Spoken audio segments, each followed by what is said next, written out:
Hi, my name's Nick Anderson and I'm the Polar UK running coach, and I'm joined today by the wonderful Kieran Alker. Kieran. Hi, how you doing? Good to see you. Now, Kieran is fresh from the Seville marathon where just a couple of weeks ago he ran a new personal best. Kieran, what time did you do? So I got 2:57.05, which was the whole 51 seconds off my previous personal best, which was set I think somewhere around 5 years ago at London, so very, very happy. So let's just tell the story here and how it unfolded. You came to me, having not run a PB for a good number of years, and said, with a bit of help from myself and Polar, is there any way we could maybe look at bringing your marathon PB down or getting you back to where you used to be? So tell us a little bit about maybe how you trained before or worked it out. So I guess the last time I set my marathon PB was a while ago, and in the interim between then I'd run maybe even sort of 7 or 8 marathons, and I was hitting sort of 3:11s, 3:15s, sometimes I blow up and hit 3:20s. I've been doing a lot of strength work. I'd been doing, I guess, a lot of long running, but not particularly targeted. So I was coming close, but finding in the middle of the race that I would blow up and have a bit of a problem. So I was looking for ways that I could find. And you were trying to do sub-3. And many times I tried to go sub-3 again and repeat what I'd done in London. You know, I thought that once you'd done it once, you could do it all the time, but sometimes you can't. So with that kind of training and the kind of work you were doing, would it be fair to say you were really structuring your long runs? Were you really structuring your recovery type days? Were you working to heart rate and looking at your health and recovery strategies? I guess not with as much detail as I should, and I would have the usual kind of combination of long runs, some track work, some strength work, but the actual detail about how fast and how intense or what pace, and we'll talk about what power, but those kind of metrics were maybe not being as fine-tuned as they could be. So hence I sought some help and got some advice on how I could improve. So we had a good chat, and using the new Polar Vantage V and the power metrics, as well as the heart rate, as well as the orthostatic test, and looking at recovery stats, we started to formulate a little bit of a plan.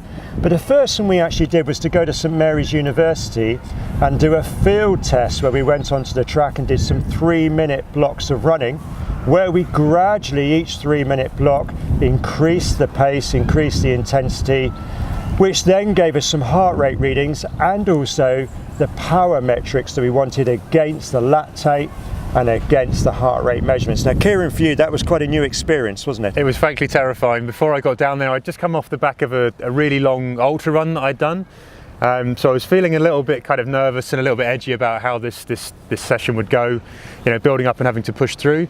But it was fantastic. I think the insights that came out of that session were really, really valuable for me from a confidence point of view. Being able to see, written down in black and white what I was capable of was a bit of an eye-opener. And you revealed some results to me that I wasn't really expecting. Well, it became very evident when we looked at the training curve that existed there and started to look at the way the lactate levels worked versus your heart rate versus the paces you were running. Here is somebody that could go sub-3 again. It was going to be a case of doing the right training and keeping him in good health. The data was there from that test. So now we started to base the training on power. We started to base it on heart rate at the same time, using these two crucial metrics with the Polar Vantage V. So talk a little bit for us about the type of training we set and maybe some of the key components in your week.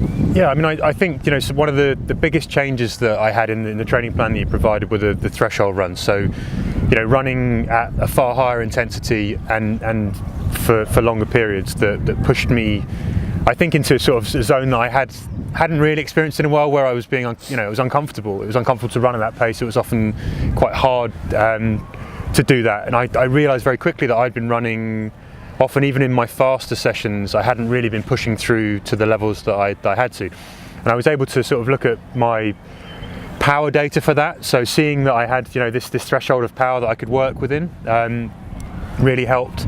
And actually looking at my heart rate data helped me to sort of structure those sessions far more effectively than I had done in the past. So we were doing sessions like 5 by 5 minutes, 4 by 6 minutes, building up eventually to 3 by 10 minutes, built into a run at your threshold effort, or around about, shall we say, the sort of 80-85% of your maximum heart rate and zone 4 on the Polar Training Index. Yeah. But at the same time, you knew what your power metric would be whilst doing that. Yeah, absolutely. So I could use that as a really, really valuable guide to the overall session. And one of the really valuable things, I could hit those marks from the word go in the session rather than having to sort of wait to build up and wait for my heart rate to rise to a level.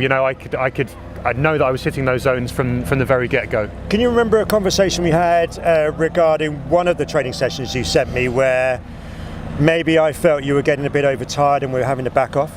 Yeah, it was about 2 weeks into the training block, and I was in a park, and I remember I was trying to hit the zones, and I felt very, very tired. I felt like it was a real struggle. And after that, we had a conversation. It was literally about sort of 30 minutes after. And I said to you, this is feeling too difficult, Nick, and I'm worried about that I'm pushing myself too hard.